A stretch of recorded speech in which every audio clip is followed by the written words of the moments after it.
Everyone, গায়ে হলুদের look নিয়ে চলে এসেছি, যেটার জন্যই তোমরা অপেক্ষা করেছিলে। কাল থেকে পোজ দিয়ে ফটো তুলতে তুলতে আমি হাঁপিয়ে গেলাম। হাঁপালে হবে বলো, এই তো শুরু, তাই না? তোমরা কি একটা জিনিস লক্ষ্য করে দেখেছো? আমার কিন্তু গায়ে হলুদ হয়ে গেছে, তারপর কিন্তু যখন চান করতে যাব তখন একটা ফটো শুট করে নেওয়া হচ্ছিল এই ভিডিওটা। তোমাদের কিন্তু আগের ভিডিওতেই বলে দিয়েছিলাম শ্বশুর বাড়ি থেকে যেই গায়ে হলুদের শাড়িটা পাঠাবে সেই শাড়িটাই পরতে হবে, তো সেই জন্য আমি এই শাড়িটাই পরে নিয়েছি।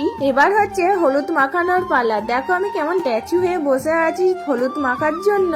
আমার বিয়ের সময় কারা কারা এও হয়েছিল তোমাদেরকে একবার চলো বলে দিই। আমার দিদি হয়েছিল, প্রতিমা দি হয়েছিল, সোমাদি, বনিদি আর আমার জেঠিমা। দেখো এখানে সকলের সাথে একটা ফটো তুলে নিচ্ছি, আর দেখো এখানে সাথীদি সকলকে কেমন হলুদ মাখাচ্ছে ধরে ধরে। আমিও দেখো ছাড়িনি, কেমন গালে ঘষে ঘষে দিয়ে দিচ্ছি।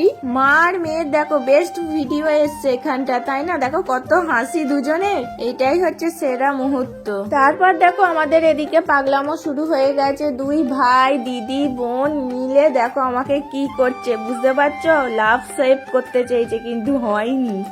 এখানে একটা হাসির কথা বলি শোনো।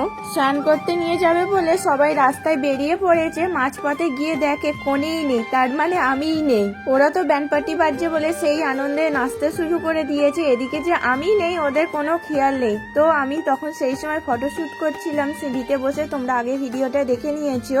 এদিকে এসো, এদিকে এসো, দেখো দেখো কোনে কত নাচছে বুঝতে পারছো? নিজের বিয়েতে কত ফাটিয়ে ডান্স করেছে সকলের সাথে। হ্যাঁ হ্যাঁ জানি জানি, নাচতে পারি না, এর আগেও তোমাদের বলেছিলাম। বিয়ের সময় কিন্তু আমরা ফাটিয়ে ডান্স করেছিলাম, হেভি এনজয় করেছিলাম সকলে মিলে, কেউ বাদ যায়নি। বান্ধবীরা, তারপর আমাদের আত্মীয় স্বজন সকলে এনজয় করেছিল আমার বিয়ের সময়। আমাদের চান করার নিয়ম হচ্ছে পুকুরে গিয়ে চান করতে হয়, আর আমাদের বাড়ির পাশে একটা পুকুর ছিল, ওই পুকুরে চান করা হয়নি। একটু দূরে গিয়ে পুকুরটা যেটা পরিষ্কার ছিল সেই পুকুরে স্নান করতে গিয়েছিলাম। আর আমার বিয়েতে দেখেছো ছোট থেকে বড় সকলেই কিন্তু ডান্স করেছিল। আমার এই হলদি লুকে তোমাদের কেমন লাগছে একটু কমেন্ট করে জানিয়ে তো। সারা রাস্তায় আমি কিন্তু নাচতে নাচতে গেছি, একটুও থামিনি। সবাই বলছে দেখ এনার্জি কাকে বলে, পিয়াকে দেখেই শেখ। আমরা কিন্তু এখানে পুকুর ঘাটের কাছে চলে এসেছি, তাও আমাদের নাচ শেষ হচ্ছে না। আমাদের দেখো নাচ আরো বেড়েই যাচ্ছে।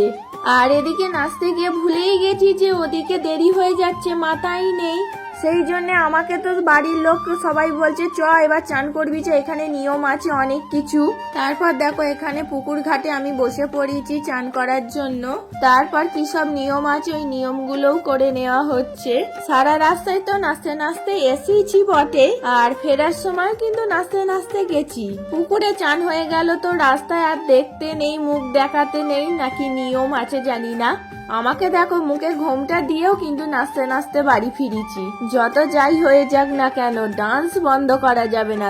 আর হ্যাঁ, আমার বিয়ের সময় যে ঘর ডুবিয়েছিল সেইটা আমার কাকিমাই হয় সম্পর্কে। তোমাদেরকে তো দেখিয়ে দিলাম গায়ে হলুদের ভিডিও কেমন এনজয় করেছি। নেক্সট ভিডিও খুব তাড়াতাড়ি আসছে।